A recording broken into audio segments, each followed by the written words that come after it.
Dan, it's been a year since the disastrous building collapse. Don't you want to just expand to us on Rotary's involvement with the victims, the survivors, also as well as the families of the deceased since the building collapse? Rotary has been in right from the very beginning, and we decided that there were 62 families, and unfortunately you can't help all 62 families. So we decided we were going to help the worst, the severest injured.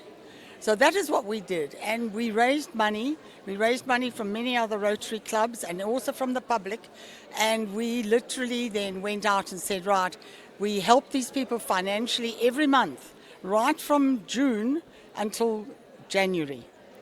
And we were, but not only from the financial side, it was the support side. It was also taking them to doctors, taking them to the hospitals, looking for their papers, taking them to Department of Labour, helping them, seeing what else they needed, what their other requirements were. There were a couple of families that lost their breadwinner in the family, and they had small children, and we went and bought school uniforms for those children. We bought stationery, school bag, things like that.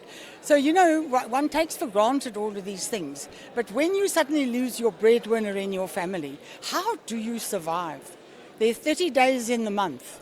How do you know that you're going to be able to put food on the table? So yes, so the key things that they could do with the money was that they could buy transport, they could buy airtime, they could pay their rent so that they weren't put out. And then they could buy food. So those were the key things that we helped them with. But I think it was also a lot more is the moral support.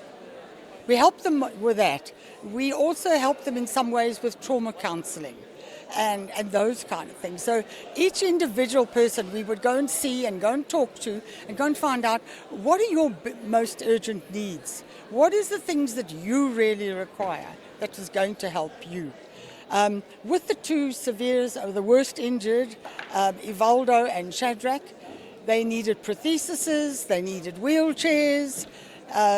The one time when Shadrach went home to Lesotho, we literally had a Rotarian who had a combi, and him and his wife drove him all the way to Lesotho, through the border into Maseru, and came back again. So, it was gestures like that one did. It was that support-based that these people needed. Their lives were turned upside down. And yes, so Rotary had an intricate involvement with the 15 that we decided, the worst injured, that we were going to help and assist. And looking ahead, obviously, it's not something one can do forever.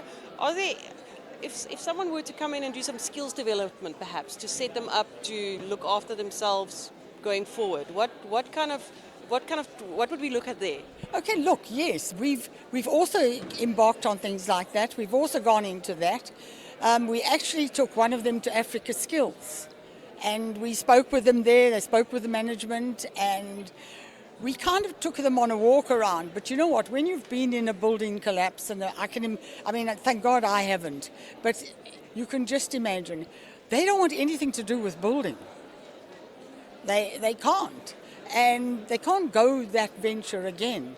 So we're busy looking to see what else we can do for them. So I would also like to appeal to the public of George and say to them, if there's anything that you could offer these people as a job that they can retain their dignity, support their family, and get back to being as close as what they can be to a normal life.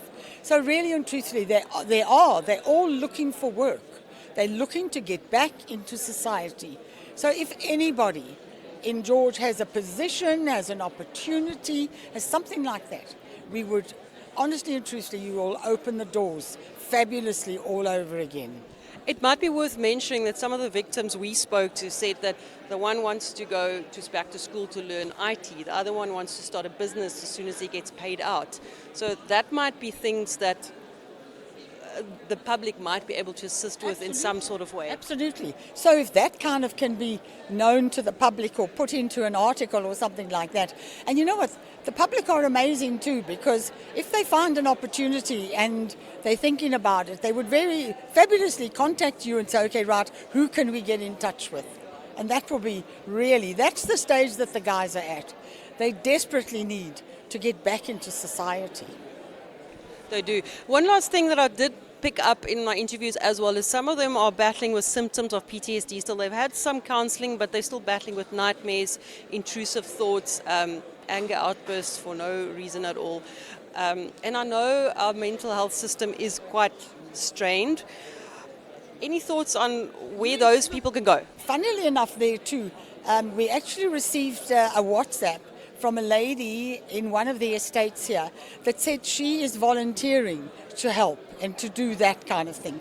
So again, there too, I would like to reach out to any of the victims or the families that still need some more counseling, that still need some more personal help and attention. Please contact me and I will see what I can do.